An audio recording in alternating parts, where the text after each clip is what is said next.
The Struggling Artist Record Club is a vinyl record subscription service where I hunt and curate the best punk and punk-adjacent music out there and mail their record to your door each and every month. Imagine finding your new favorite band from across the country without ever having to leave the house. It doesn't get much better than that. The excitement of discovering new music just got that much easier. As a member of the Struggling Artist Record Club, you are going to receive some of the best music you've ever heard from bands you may never even heard of. Whether you've been collecting records for years or just starting out, the Struggling Artist Record Club is designed specifically for you.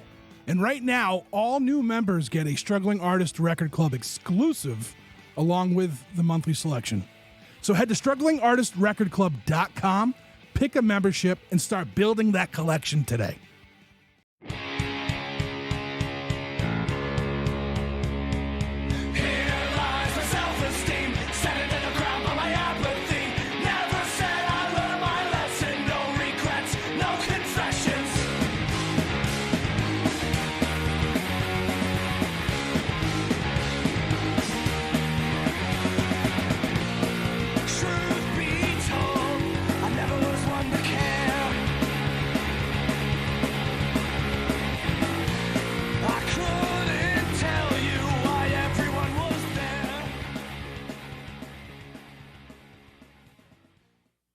Welcome, everybody, to the Struggling Artist Turntable for June of 2026.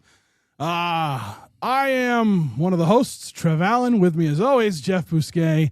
And with us again, Chris Chavez. Welcome back. Returning again. I'll be back in a few more months, and then you can say returning again. Bro, you're getting more sequels than Jason over here. The Return. And then the next one's going to be Chris Lives. Chris versus Chris. Next time we're in space. Yeah. Oh, man. Man, welcome back. Yes. Good to see everybody. Are you drinking the Timmy Hose? Timmy Hose hot coffee. Oh, man. Timmy Hose. We had a run of those in Rhode Island and Connecticut for a while, and they were awful. Yeah, they were awful. They just opened one on the corner here, right by the studio. So I didn't have anything to drink here. I was like, let me go get some real quick before we record. Jeff, you were like kind of a Rhode Islander, right? You're like, I was in a mood to be Canadian. Yeah. You're almost Canadian. Yep. I do remember that there were Tim Hortons down here. Do you remember Best briefly. Eaten Donuts? That's what they took over, all the Best Eaten Donuts. Best Eaten Donuts started in Westerly, so we had like 6 of them, which means we had like 6 Tim Hortons and none of them. No, I never heard of that, but I did. But there also was at least 1 or 2 Krispy Kremes in Rhode Island at one point in time too. Oh wow. Which was awesome because I like Krispy Kreme, and then those went away. Yep. I don't think there's any Krispy Kremes north of like PA or. Yeah. I would go to a Krispy Kreme Donuts in Florence, Alabama. There was one there, which was about there's a bunch of them near where my mom grew up in Scranton, Pennsylvania. Oh, I bet. Yeah. When the joke was always like the hot donuts now sign is on, you like yeah, exactly. Like, pull, screech the car and pull over right away. They're coming off that conveyor belt being drizzled and all that. So good. Yeah. Yeah, dude. There was so much sugar on Oh, so too. good. Oh yeah. It was incredible. It was worth it. Yeah, so I used to date this woman in Florence, and I would drive down because when I lived in Lawrenceburg, it was like 45-minute drive. So I'd drive down, then I'd grab a coffee, and the coffees weren't that great there. But I don't know. Yeah, it's not so bad here. I have like a running fight with Rev from the Drowns about Seattle coffee versus New England coffee, because I think New England coffee is far superior. And it doesn't cost you $8. Well, it does now, but it used to not cost you $8. Once upon a day. Yeah. Dunkin' Donuts coffee was actually known for being, like, when it first started in the 50s, it was really good. It was really good coffee, and it was like 50 cents. Yeah. All the way up until the 80s, like early 90s, it was good coffee. I had a teacher when they sold it to private equity. Yeah. I had a teacher. I had a teacher in the 6th grade, Mr. Freeman. He was my social studies teacher, and he was really loud and big and like, kind of like I am now. and he had hearing problems, so he's always loud. But if you said something like, if you gave your opinion on something, he'd be like, well, that and 50 cents will get you a half a cup of coffee, pal. It's so funny how, I don't know, that just popped into my head. Yeah. But anyway, we're not here to talk about Krispy Kreme donuts and coffee. We are here to talk about music for you all to listen to. Chris, do you remember what the turntable is? You want to give us a rundown? What is the turntable? No, the turntable is where the three of us gather once a month to discuss local music and whatever music fits the theme for the month. And you left the theme for this month up to me. And am I going to say it now, or should I wait until? Yeah, no, you can say what it was. All right, yeah. This month's theme is I went with album covers that felt like summer. Like when you looked at the album cover, you felt like summertime to you. It's kind of hard. I thought it was supposed to just be summer vibes in general. That works, dude. Because even the cover, I was like, that's got to kind of. But I misunderstood the. No, I thought it was. Your like cover summer nailed vibes. it though. It did. Yeah, it works for me, dude. I looked at that. The cover on track 1, not the song cover, but that was nailed too. We'll talk about that when we get there. But no, that album cover. We'll talk about that too. But yeah, no, I think it fit. Yeah, I felt it too, like that summer evening feel. Back in the old days. I had a hard time. I had a hard time looking for because like you can't search like summer album cover. Right. I just started scrolling and looking at album covers as they went by. So I found one. I was about to give up, and I happened to hit my wish. Like I have a huge wish list on Bandcamp, and I saw that the album that I picked. I'm like, oh, I forgot about this. And so we'll get there though. Yeah, we will. So like I said, welcome back. We are here. We're going to talk about local picks first. I don't know, man. So we started this with Bandcamp was doing Bandcamp Fridays, and they're very sporadic now. The next one's not until August. Really? But we still do this each and every month. Yeah. The last one was in like February. Oh, it's weird. It's not monthly anymore. Epic Game. Well, they haven't been monthly for a long time. They just didn't talk about it. But then all of a sudden they'll send out random emails and be like, "Oh yeah, we have one coming up." So they don't do it like every single month. Gotcha. Yeah, I guess, but they do it most months. I feel like. Nope, they really don't. Oh, that sucks. I've been I went back and looked at their website because they don't tell you. That's the problem, right? They look. You're still getting the most amount out of like profit for the artists with Bandcamp. So I don't really see a problem with and it. Bandcamp does remain the one platform that has vehemently spoken out against AI and refuses to allow any AI on their platform, which I do appreciate. Which I think is weird because it's owned by a video game company, right? Like you would think video games and AI would go together, but but they know who their audience is, and they've gotten a lot of pushback from just the takeover. So right, yes, so they have to do something, right? Like they're like, that's the power of the people that do that. They keep Epic Games honest at this point because they're because of everything that went down. I feel like so. Absolutely. That's just, I don't know. I'm wrong, but this is a very special Friday as well because I am finally releasing my audiobook. It's an album worth. It's like 22 to 26 minutes long. Audiobook? Trev, tracks. Whatever do you mean? 13 tracks of really bleak writing from me. It's awesome. And like I designed like the cover. It looks like an album cover, I feel like. So, I think I did a good job with it. Congrats, Trev. Thanks. I'm pretty excited about it. Dude. But we'll talk about that at the end, I guess. I just wanted to plug it now in case you wanted to What's pause it called? this and go get it. Because it's called Disconnect. And it's on Bandcamp. And I think my username is Trev Allen Writes or something. I don't know. Trev Allen Writes. It suggested it because I was like, I don't know what to do for a name because it wouldn't let me use my normal name that I have on there, right? Because it's not an artist account. But Trev Allen Writes. Yeah. All right. So anyway, we're going to take a quick break. When we come back, we're going to talk about our local picks for June of 2026. And I'm pretty excited. So we'll be right back.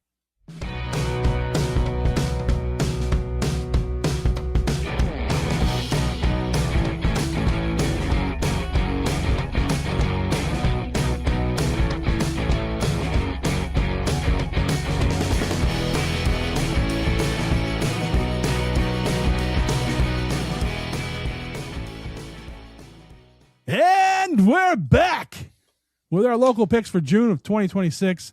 I am excited about every pick for every category. I know I always say that, but I'm in a mood today. Like I'm excitement. Chris and I did we did chopping it up, the Patreon show earlier, and I was just full of energy. And yeah, but Chris, I want you to go first. This is your first day back. Okay. This is Leonard part 6 is it's Chris Chavez part 5. All right, yeah, I'll kick it off. My local is only a single; it's not an album or an EP, but it's a new single from a band that we've had on the show before a couple of times in the past. I'm talking about On the Cinder. They have a new single called "1 Year Down." This song is this is classic On the Cinder. If you're an On the Cinder fan, you know what you're getting with this band. You're getting high energy punk, right? You're getting different change ups and different time signatures throughout the song. And this one, I really like this one a lot. I was seeing what they wrote. You know how there's an about, on the song, about section. And this one says, our new single, 1 Year Down, asks how long will it take to heal and how do we keep moving on? And when you listen to these lyrics, they're written in a very poetic way to kind of express whatever you're going through, like going through a tough time, going through something, right? Whether it's loss or whether it's just a rough patch, and what it feels like to just kind of keep getting through it. And this one, that whole idea of like, it's been a year, like there's two sides of looking at that. To me, it's like, it's been a year in terms of like how long it's been. A year's gone by now, right? Or you could look at it as in like, geez, like it's been a year, like what a year it's been, you know what I mean? And that's how this song feels with all of the lyrics, that you can see it in two ways. You could see it like the time passing, how long it takes, but also that other side of it. At least that's how I took it. And I really liked this song a lot. So I was like, you know what, I'm going to bring this, even though it's just a single, I want to bring this to the turntable because I think it's a good tune. On the Cinder are showing some maturity in their writing now. And I think this is a dope tune. People will enjoy it. Yeah. I agree with that. Like, yeah, these guys they are no stranger to this show or any of the Struggling Artists podcast properties, right? From we've had them in the record club, we've had them on the flagship show. Yep. They came to my house before a show in Worcester one time, and we hung out, and I made coffee for them. They really like coffee, New England coffee. Do you hear that, Rev? Yeah. So, this is like total, like I what you're saying about like the kind of multiple sided meaning to it, right? Yeah, it's cool when somebody can make something vague but at the same time personal, and that's exactly what they did with the song. And when that first "whoa, it's been a year" comes in, I'm like, I know, buddy. Like I right, you feel it, so dude. Many of us. I felt it. So many Everybody of us. feels it. Yeah. I'm super excited that they had this out because they haven't had anything out in a couple years, right? 2024, I believe, was when Heavy Handed came out. Another kind of, hit you right in the solar plexus, right? Take the fucking wind right out of you. Yeah. I'm happy that they're back. I hope the how do we keep moving on isn't about like the band, because I want to see these guys excel at their craft like they have been, so yeah, I want to see them keep making stuff, and their music is important. So love them all. Love these dudes. I remarked several times how excited I was to see them at Pooza Fest this year. I believe the last time I saw them actually play was pre-COVID. Wow. Okay. These guys have been homies of the Boston punk scene for a while. They were pals with OC45 on the Tinder, as Adam Femino from OC45 used to call them all the time.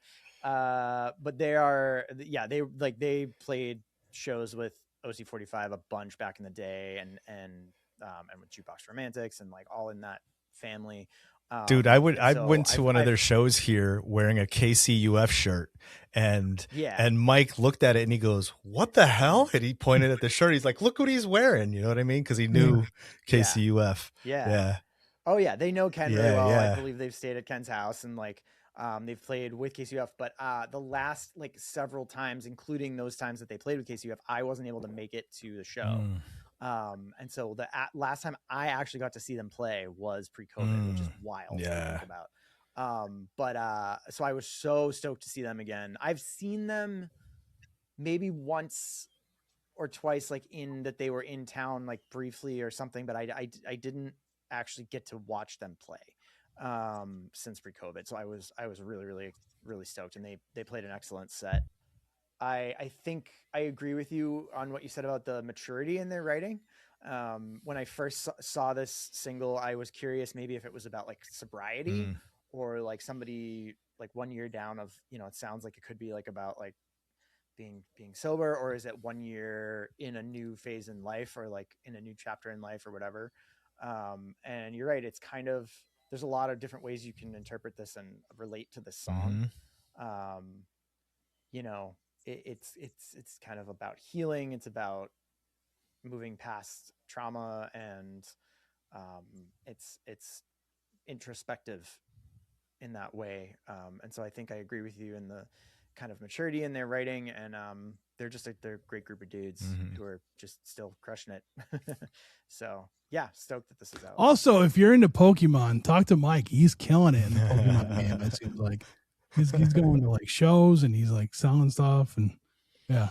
So, but nice. Yeah, that was good. That one was good. That was good. You know what? I'm gonna do mine next since it was a single as well.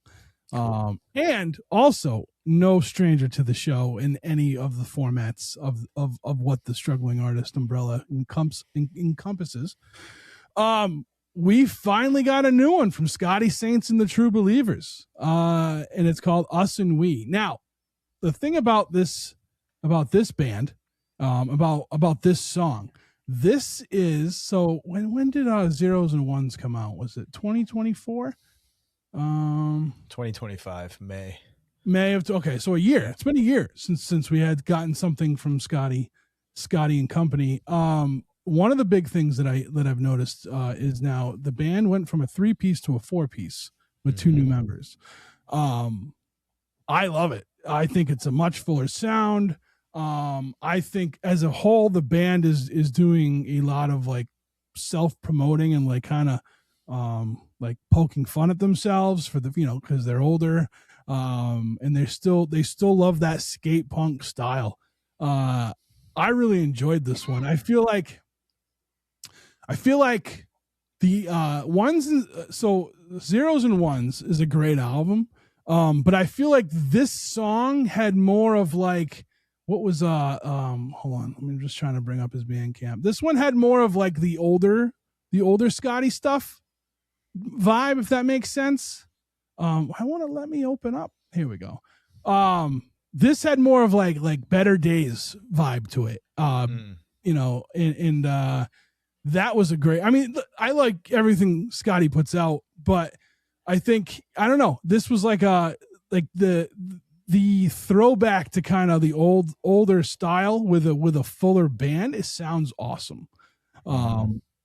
Yeah, this is another one of those songs where I feel like you can take the lyrical content from it and you can kind of go a couple different ways with it, like with the On the Cinder song. It's funny how we don't plan this stuff and it kind of just kind of mends together like this, right? Melds together like this, because like when we get to our X Factors, the same thing's going to happen with I feel like with your guys' picks. Like they really like kind of hung around in the same universe, you know. But no, this song, Us and We, I look, if you really enjoyed Scotty Saints and the True Believers and you really liked their older stuff, I think you really dig this song.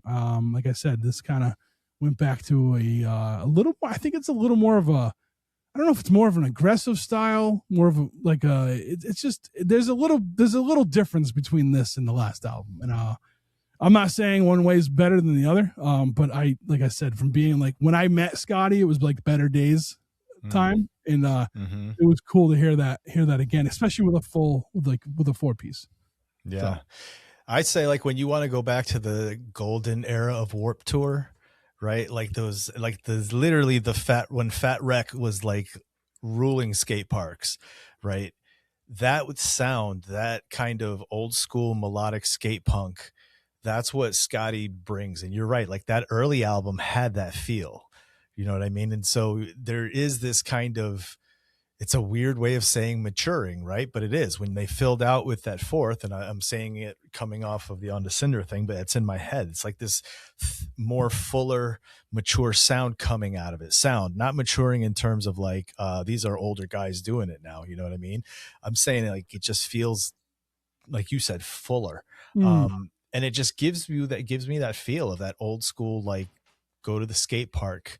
And this is what I would hear with like the soundtrack of like wheels on concrete and trucks skidding along the edges, you know what I mean? Grinding and then like hearing the kick flips, and it just feels like that old school era of energy. And yeah, Us and We's pretty dope, dude.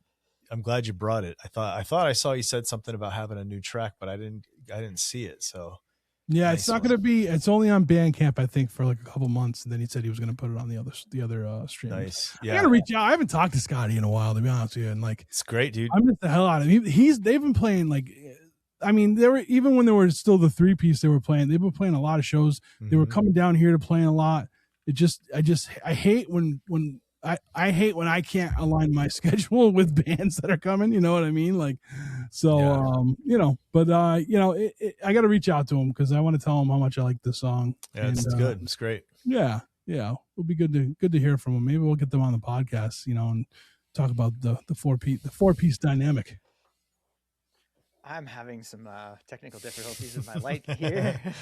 Don't mind me. Trying to come up with a temporary solution. But I think you guys have pretty much said all that really can be said about this. I agree with both of you.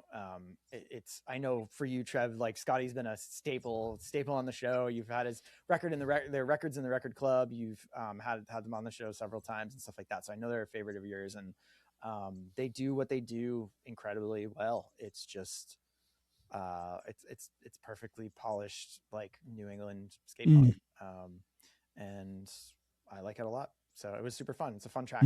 Hopefully it'll be the first of more new stuff coming out, I guess. Oh yeah, I'm sure. Yeah. From the last I knew, he constantly writes. So, but yeah, nice. Yeah, so my local pick was the band, a band that I recently got introduced to through. I've seen them play live twice now within the past about like month and a half. Oh, nice.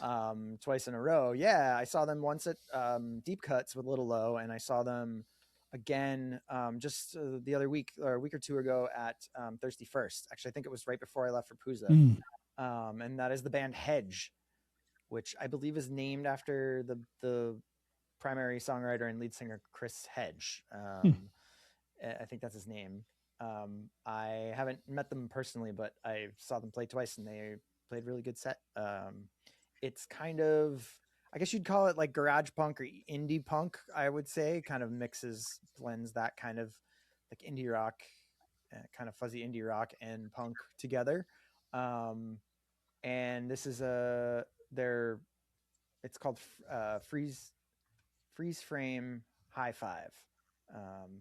And it's 6 tracks. So I guess it's still technically considered an EP. But yeah, I really like it. I think lyrically, too, same thing. I think there's a lot of sort of mixing of like survival emotions and things like that. Like getting through things and maintaining relationships with people that you love and that you care about and stuff like that. So yeah, I really liked this. They're a band I really didn't know before. They just happened to be on the bill with these other bands, and which I'm surprised because a lot of people seem to know them pretty well. But wait, Jeff, you didn't bring their last EP to the turntable? No, really? This is the first time I brought Hedge. Nice. Huh.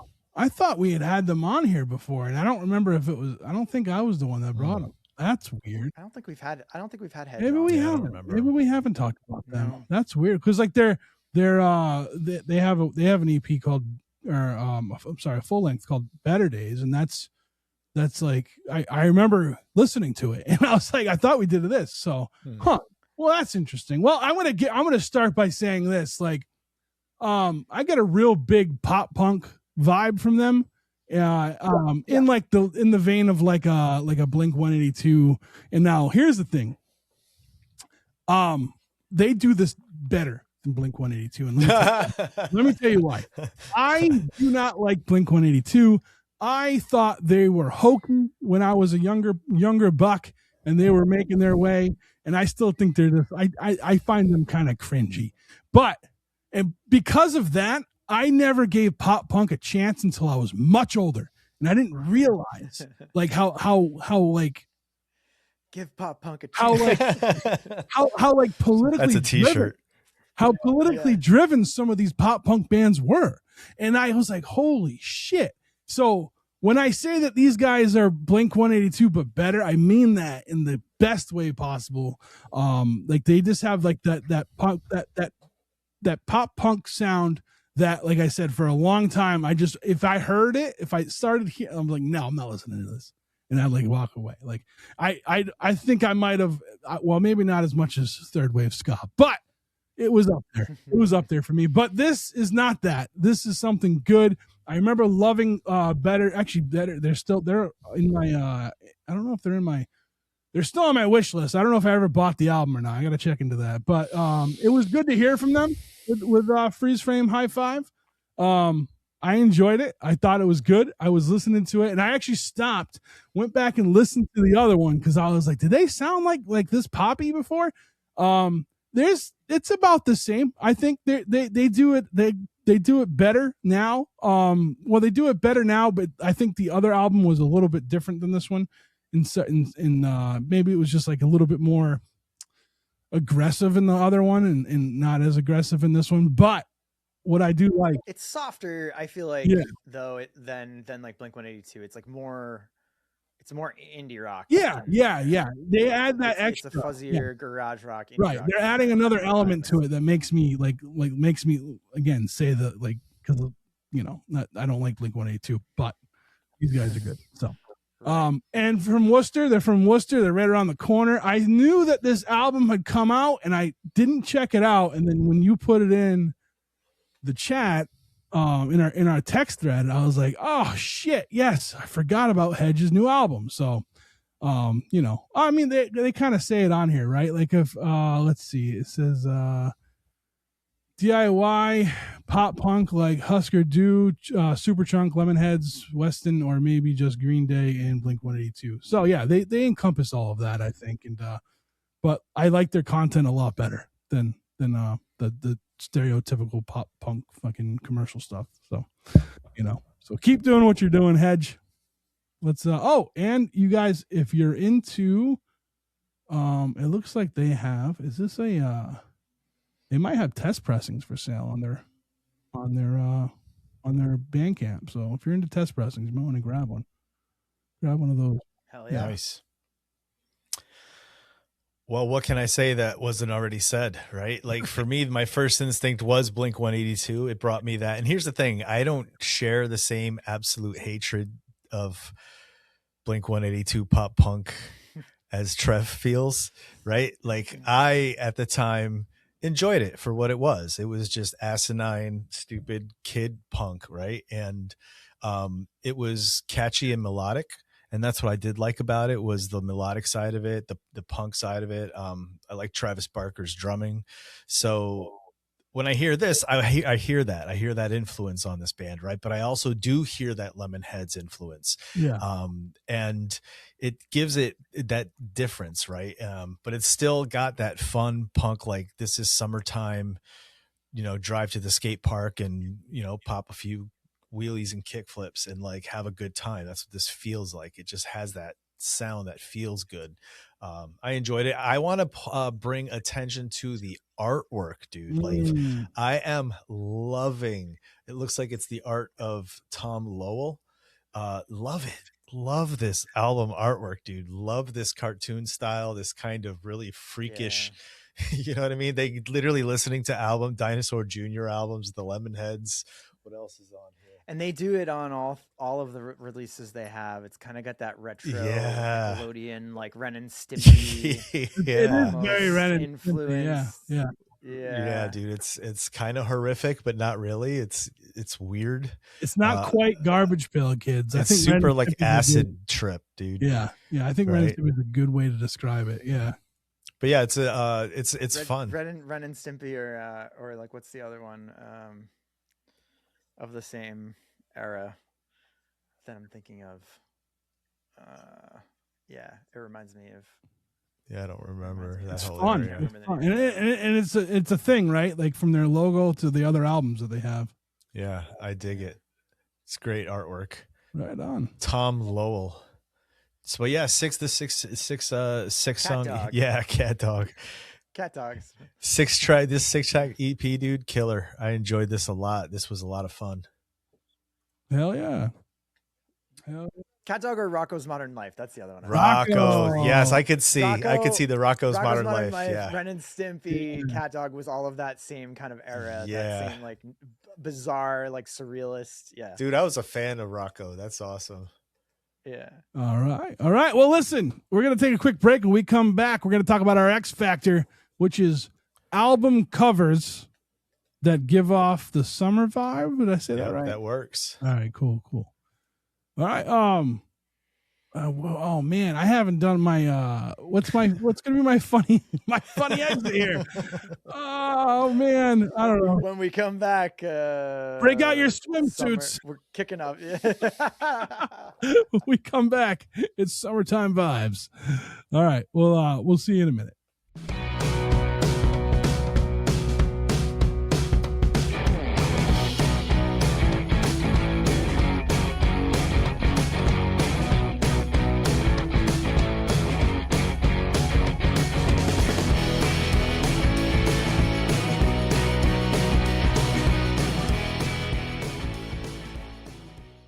And we're back with our X Factor picks for June of 2026. The X Factor was picked by Christopher, and it was summertime. I'll say it again. Just album covers that give you a summertime vibe, summertime feel. There we go. Yeah, I enjoyed these. Chris, let's kick it off with yours. Alrighty. Like I said, the way I did this is what I just kind of went in and looked for anything that stood out as I was scrolling on the app, and all the album covers were going by, right? And there's a lot of dark covers out there, a lot of metal covers, a lot of hip hop covers. And all of a sudden I came across this one and I stopped and I was like, all right, let's give this a listen. And like 15-20 seconds in, I was just like, okay, I think this is going to be it. And after listening to the album, I definitely felt it. But the album cover gives me a summertime feel because it's two people in a car and it's a view from the back seat looking out through the windshield. It's got this, like, the sun's starting to come in. It's super bright. It looks like, to me, like a little toy surfboard hanging from the mirror. You know what I mean? Like kind of dangling from the mirror. So it gives me that surfer feel, like that this is out on the Pacific Coast Highway somewhere. But the music has this kind of southern rock feel to it. So I'm talking about the band Harvesters. The album's called At Rosie's Palace.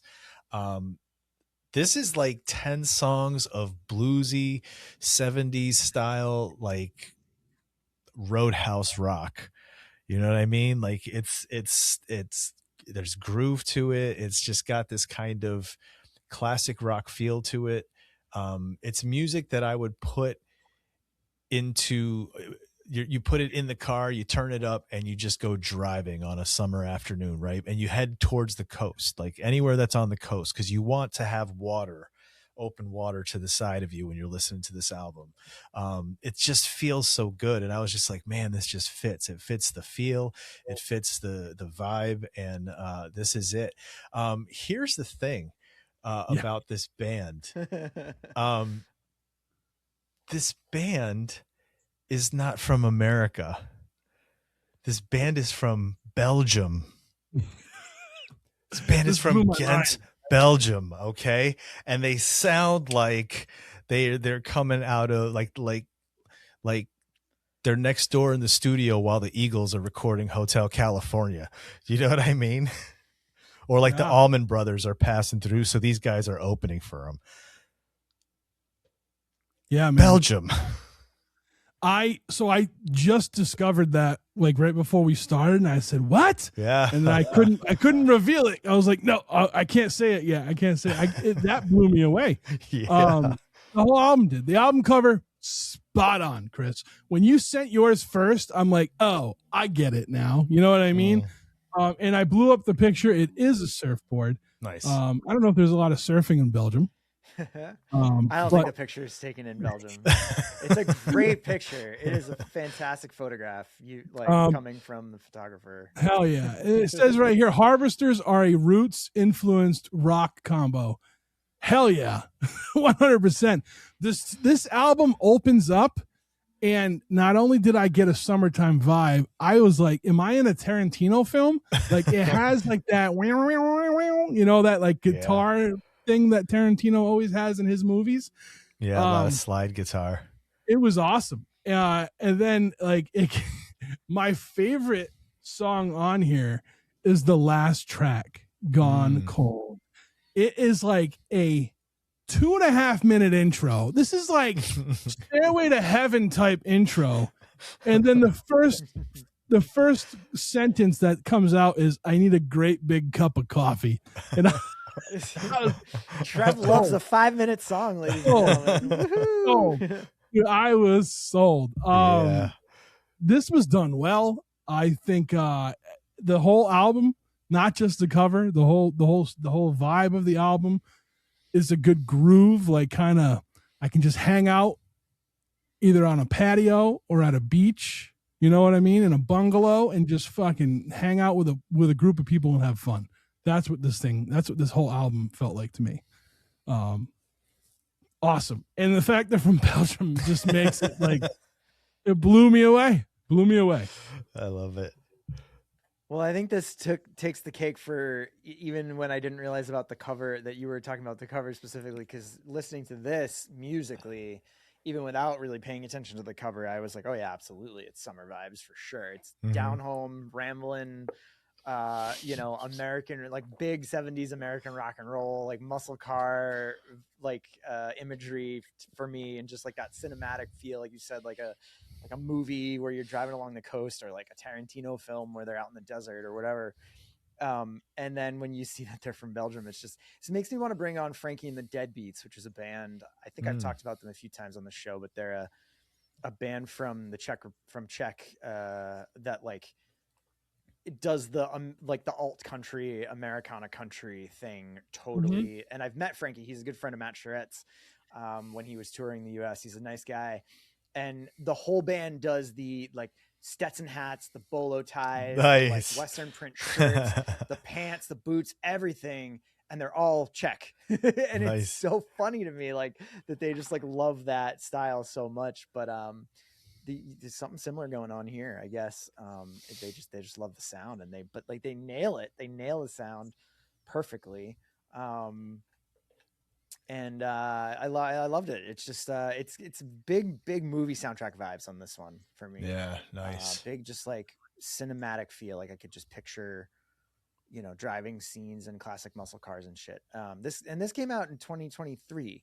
But they do have some newer stuff that looks like it came out in 2026. So just this past last month, basically. So that album cover gives me like metal vibes. Yeah, I'm interested to dive into that a little bit, check that out, and see what else we got there. But yeah, really cool pick, Chris. Also, I want to say this too about the first track, Raining Sound.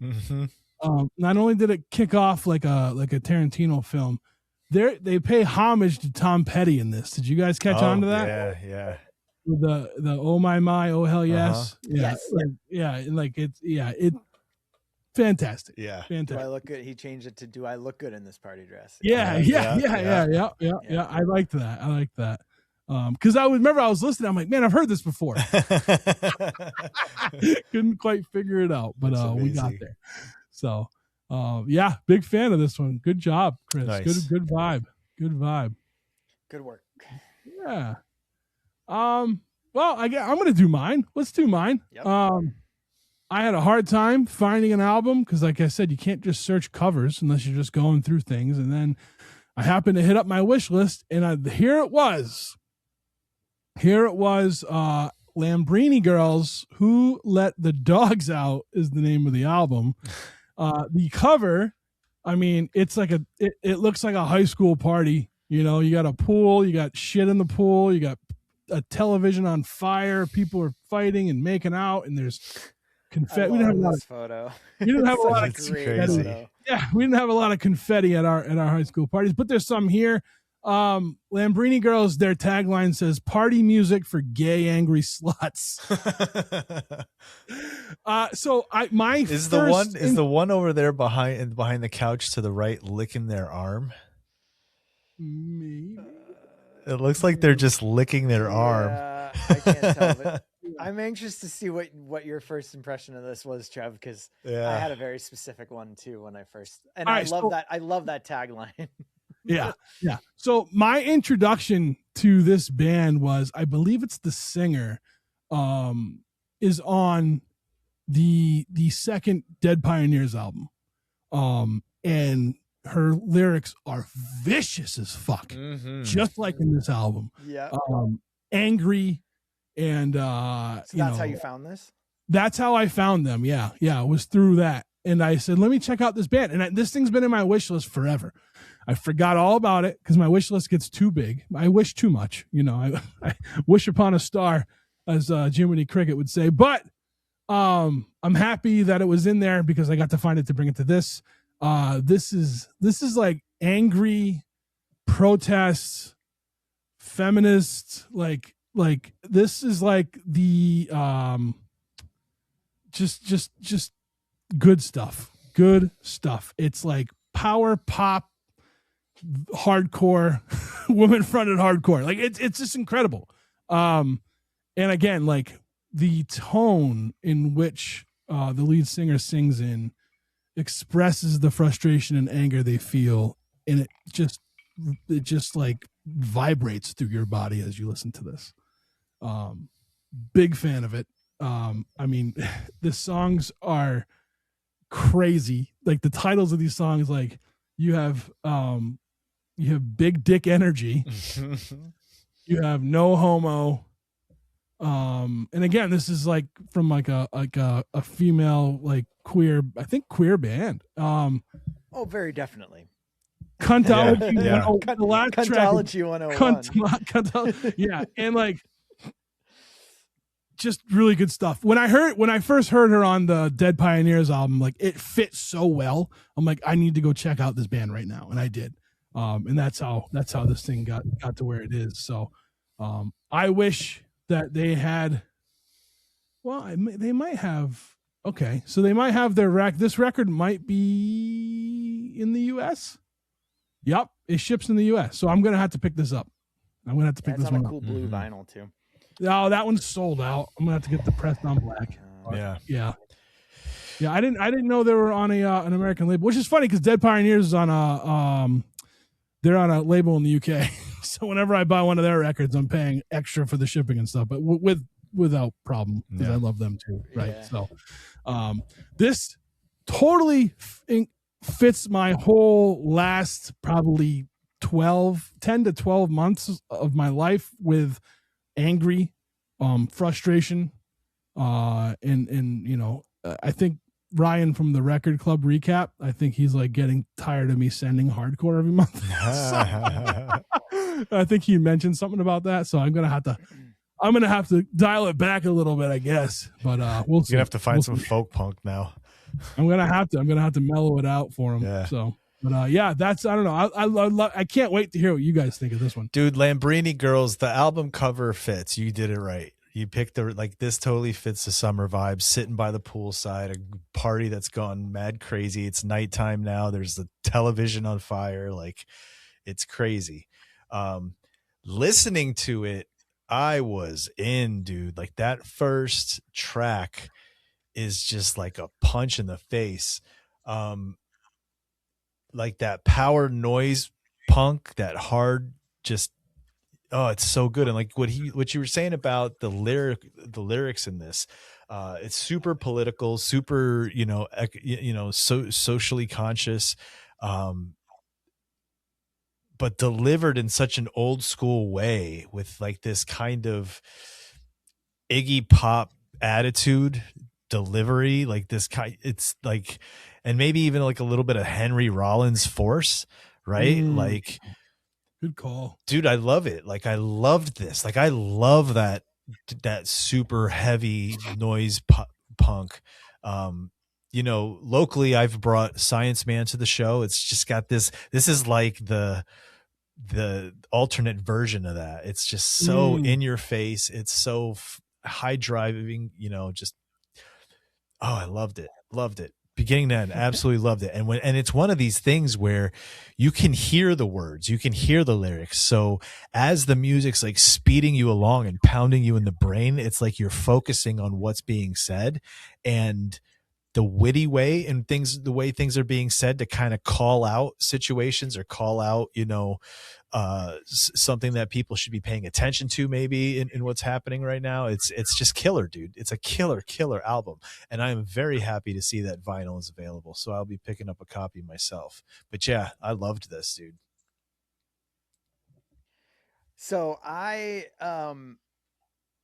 heard a lot of they have their tags as like punk, noise punk, queer punk, riot girl.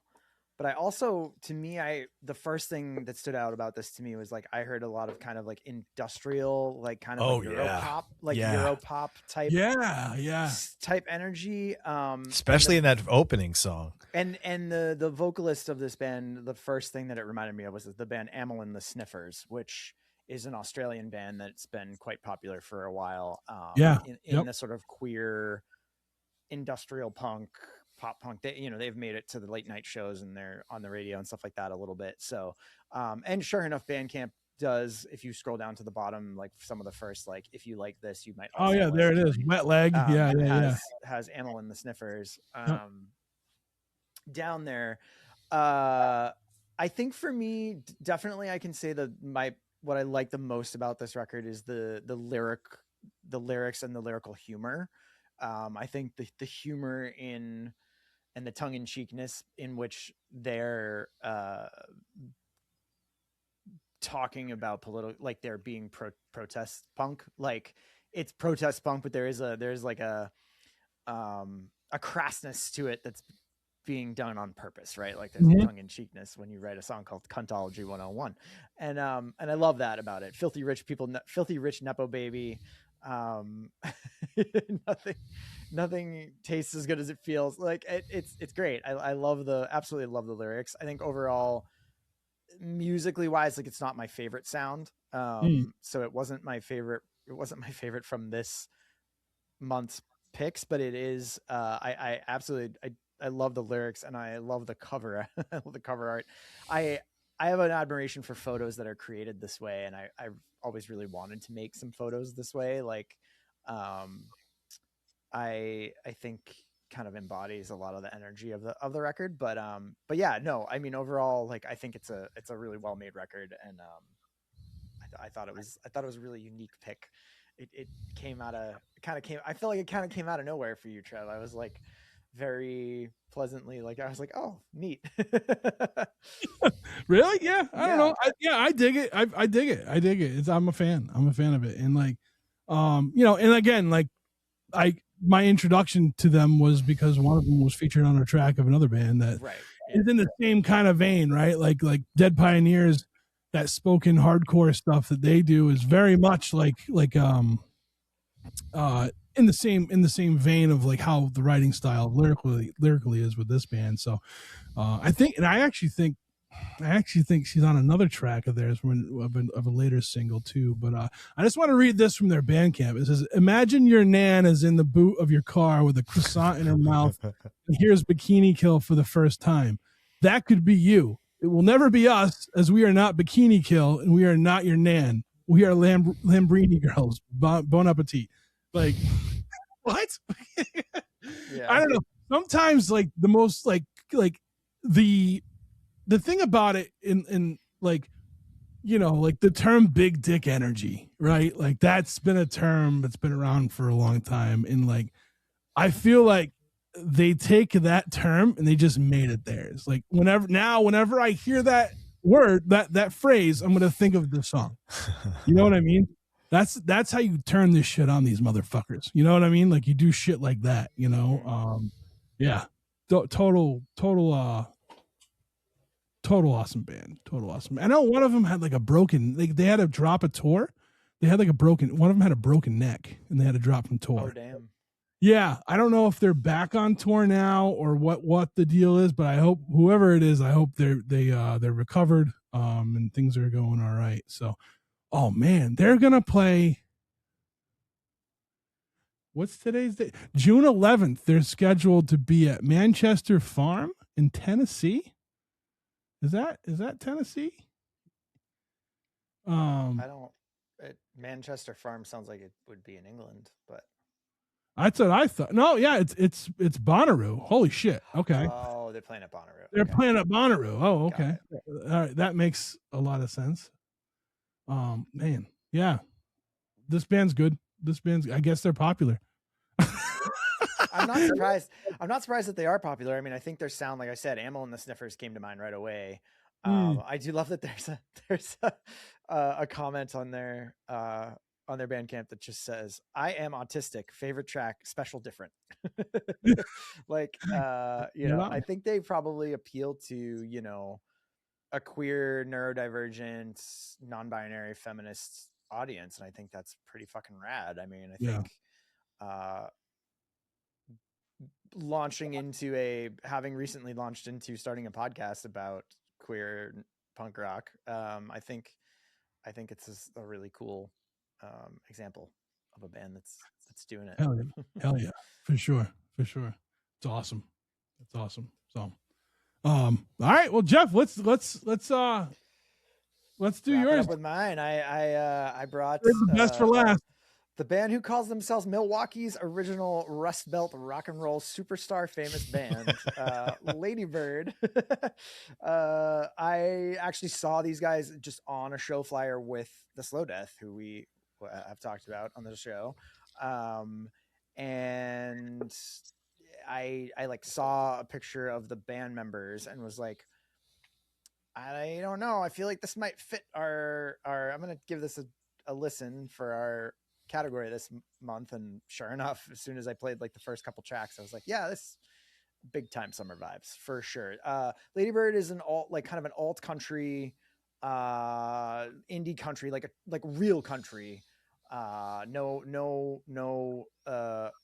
red pickup trucks and sex on tractors, right. Kenny Chesney bullshit, pop country, homophobic, xenophobic, racist bullshit. Right. This is the real deal. It's folk country. It's American rock and roll and like a whole bunch of Americana rock on this record. And it kind of fluctuates around. It's got like some like mellower vibes and like mellower songs, and also like just really fun stuff to listen to. It's just got like that rambling kind of Midwestern rock and roll feel to it, and to me, totally invokes the summer vibe of just cruising in a truck, I guess, not to contradict what I just said, but like, you know, cruising around, just listen to it. Cover art is a kind of old ranch house garage, you know, taken in a kind of like film grainy photograph. Mm-hmm. It's just fits the vibe quite well. The record is called Clementine. I really liked this. This is like a pleasant surprise. Their recent small tour has them in the Midwest and then out to the West Coast. Unfortunately, not coming over here to the East Coast right now. But when they do come around to the East Coast next time, I am going to keep an eye out because they Heck yeah. they played with Slow Death. They probably would tour with Slow Death, I would imagine, or a similar type of band. It'd be really fun to see them. But yeah, Hell yeah. Dude, this album, I am sweating looking at this cover. Like I feel the humidity while hanging out at this garage, maybe playing basketball. I don't know if there's a hoop on the other side, but that's why I had texted you that. I'm like, oh man, the Ladybird cover is awesome, you know. And then you had mentioned, oh, was it this? And I was like, no, but now I'm gonna go and do that. Now, their first track, Famous Band, much like how Harvesters paid homage to Tom Petty.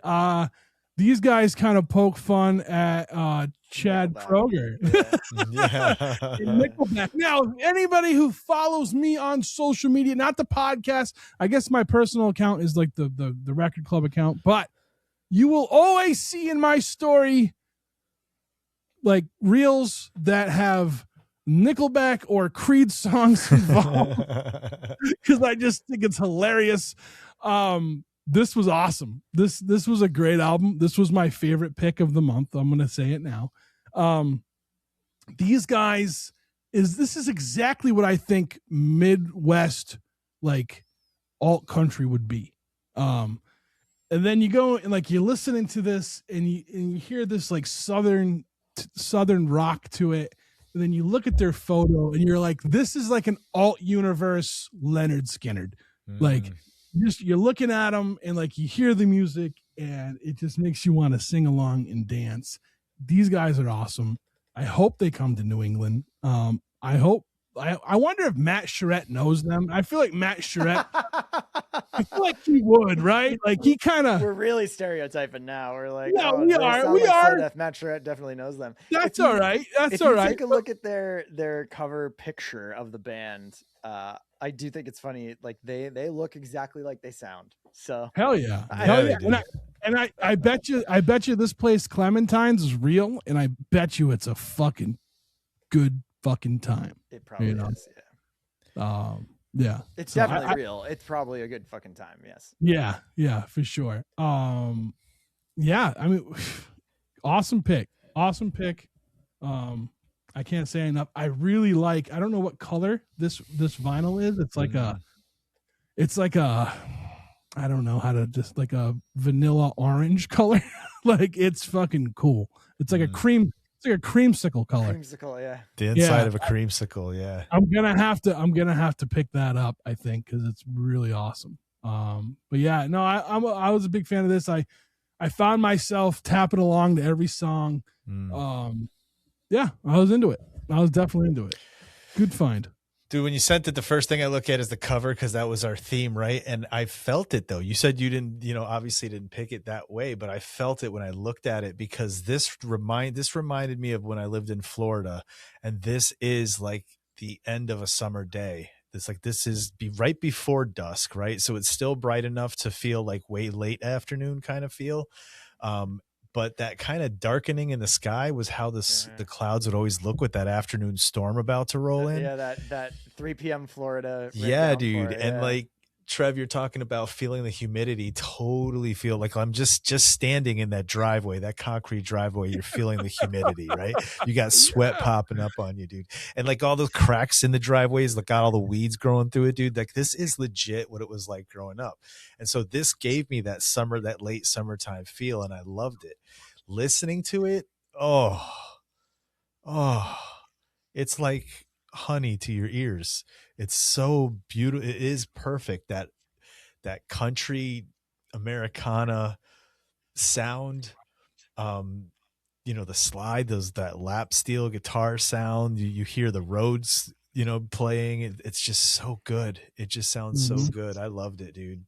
I really loved it. This is definitely something you drive around listening to on a late summer afternoon. I'm all for it. Oh yeah. Time.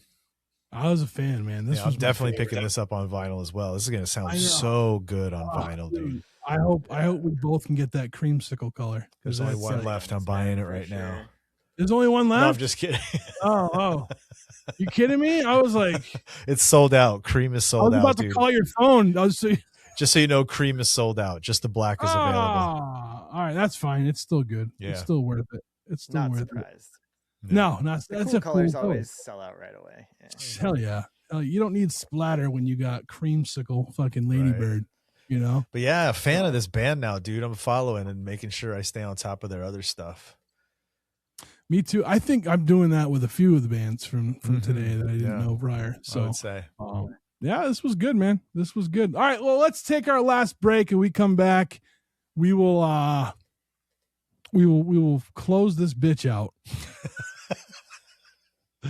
All right, go get a cold drink from the outdoor garden hose, and we'll be right back.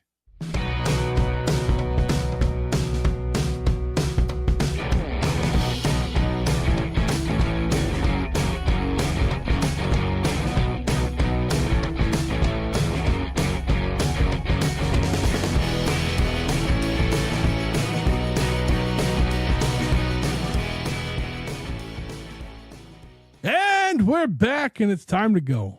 It's time to go, and I don't want to go. This was a good one. I had a lot of fun tonight, guys. It was good getting everyone back together, getting the band back together.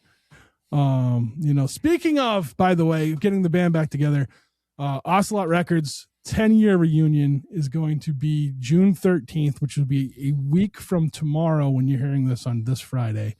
Tons of bands getting back together for this reunion. I'm excited. This past week we released the final episode of talking to the bands that are playing. I talked with the Digs. Those guys are great. You know, I mean, I love Steve, but like it was my first time meeting Andrew and Jeff and right, Jeff, right? Yeah. And it was an awesome conversation. And I hope out of all these bands that are reuniting for this, I hope we get to hear more new stuff from them coming up. That'd be awesome. So, so June 13th, Faces Brewing Company. Ryan over at Faces, love him to death. He's great. He's always he's a big supporter of the podcast. He just had a birthday. He just had a birthday. Hearing this. Happy birthday to Ryan. So Ryan the Terrible. But yeah, this is June 13th, Ocelot Records 10-year reunion. Lots of awesome bands, some that are no longer, but we're gonna see if we can make that change so they stick around for a bit. So that was the first plug, I guess. I didn't mean to plug first, but we're right there. So we'll do that. The next thing we'll do is we'll come back around and finish the other stuff we want to promote after. But let's talk about our favorite picks of the month. Mine was Lady Bird Clementine, for sure. Yeah, I agree. Lady Bird was great. Loved it. Yeah. Loved it. I think mine was between Hedge and Lady. I think my two picks were my two favorite. Nice. Selfishly, all right. Hedge and Lady Bird. Yeah, that's think awesome. Lady Bird probably Love it. My favorite. Yeah, that's cool. That's awesome. Cool. All right. Well, we did that. Now let's do our poll. We're back to the polls, folks. Get out there and vote. Make sure you're registered to vote. Get out there and vote on Instagram. We are going to choose. We have our 3 picks. Mine is going to be aerospace. Anything airplane, rocket ships, space shuttles, hand gliders, flying crafts. Yeah, flying. There you go. Flying crafts. There you go. UFOs. UAPs I didn't even think is about what we have that. to call them now, I guess. Yeah. Mine's ships. Ships.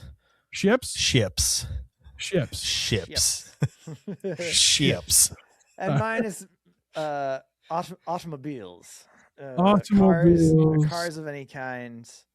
So we got land, sea, and air. Nice. So those are your choices, ladies and gentlemen. By land, by sea, or by air.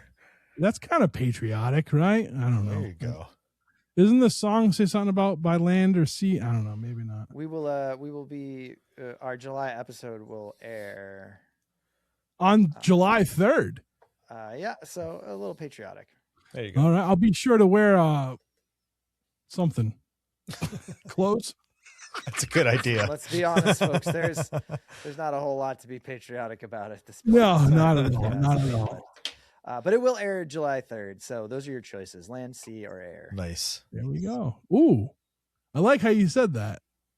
I think that's how I'm going to put it in there: land, sea, or air. I'm not gonna try to do automobiles and airplanes and land, sea, or air. I like it, Jeff.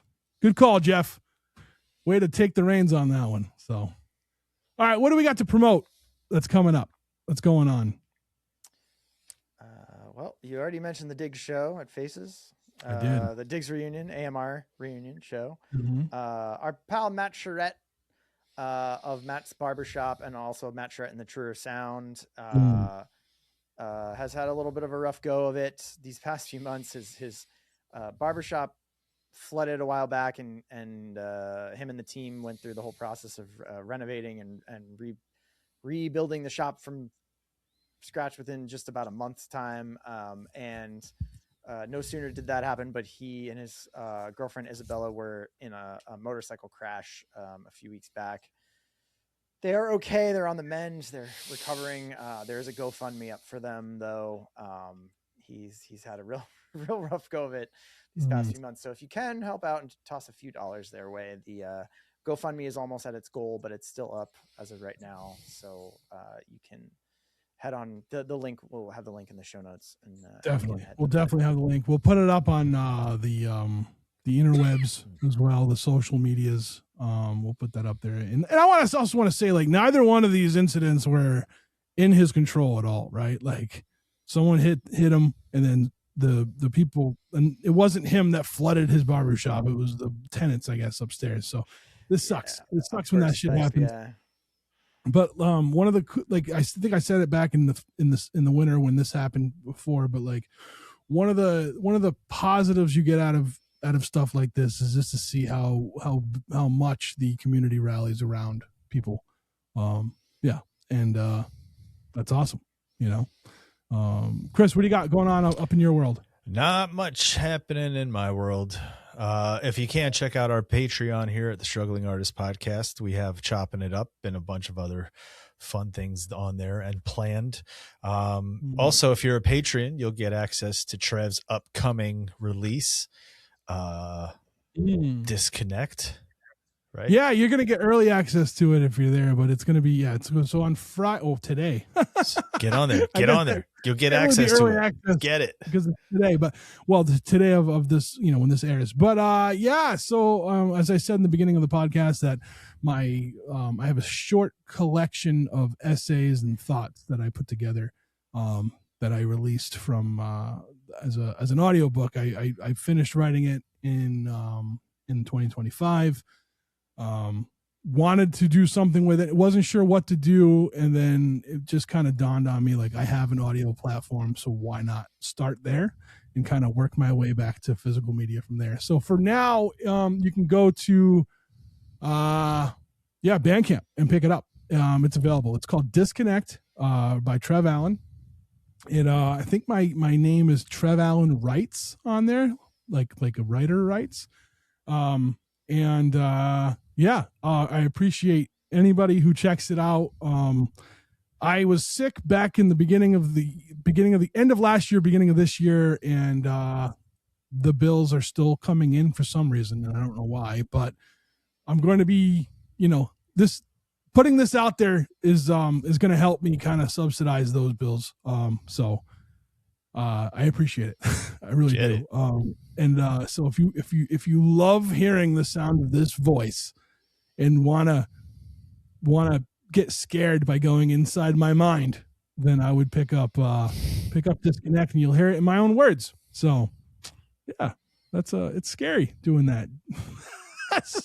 This is the first thing I've put out there, guys. This is the first thing I've ever I kind of featured on a couple things. I did the thing for the Miracle on Comm Ave, and I've been on a couple different albums doing little bits here and there. I did an intro track for Jeff's compilation, but this is like the first thing I'm putting out there that's like all mine, and like It's scary as fuck, man. Jeff, why didn't you tell me it was this scary? Like Hey man, putting your art out into the world is one of the scariest things that I've ever done, and so I feel you, but it does feel really good once you just do it. Yeah. So Yeah. um, Yeah. you And the know, thing is, this was a it's getting collection, past right? that first hurdle. Yeah. So this came from a collection I had, and I ended up splitting the collection up because one, I didn't think anybody wanted to listen to or read that much bleak shit from me at one sitting. But the other reason why is I split it up is because I noticed as I was going through the first edit that there was two different kind of vibes, which I thought was interesting. That's how I wrote it. But like, cause it was just a bunch of random, like everything. It wasn't like I wrote it in order or anything like that. So I split them up, and this is what I'm doing. And hopefully some print will come. As I said in the beginning of this episode, I set it up to be like an album. So the audio book is set up in tracks like you would an album. Run times, I forget if it's 22 minutes or 26. I should have looked before I came on, but I didn't. Yeah, so I'm excited to get it out there. I'm nervous to get it out there. I'm sure somebody's gonna have a problem with it somewhere, and I'm gonna have to deal with that, but that's all right. Because it's, I don't know, People are always gonna like it more than you think they are. Oh, well, I really fucking hope so. But yeah, There's anyway, a reason why we all love to listen to sad, angry music. that is true. It That is hits- true. it Yeah, you hits. can head over to Bandcamp and pick that up today. Trev Allen writes, and also pick up everything we just talked about. Pick up your favorite artists' independent albums that are out there. Support art.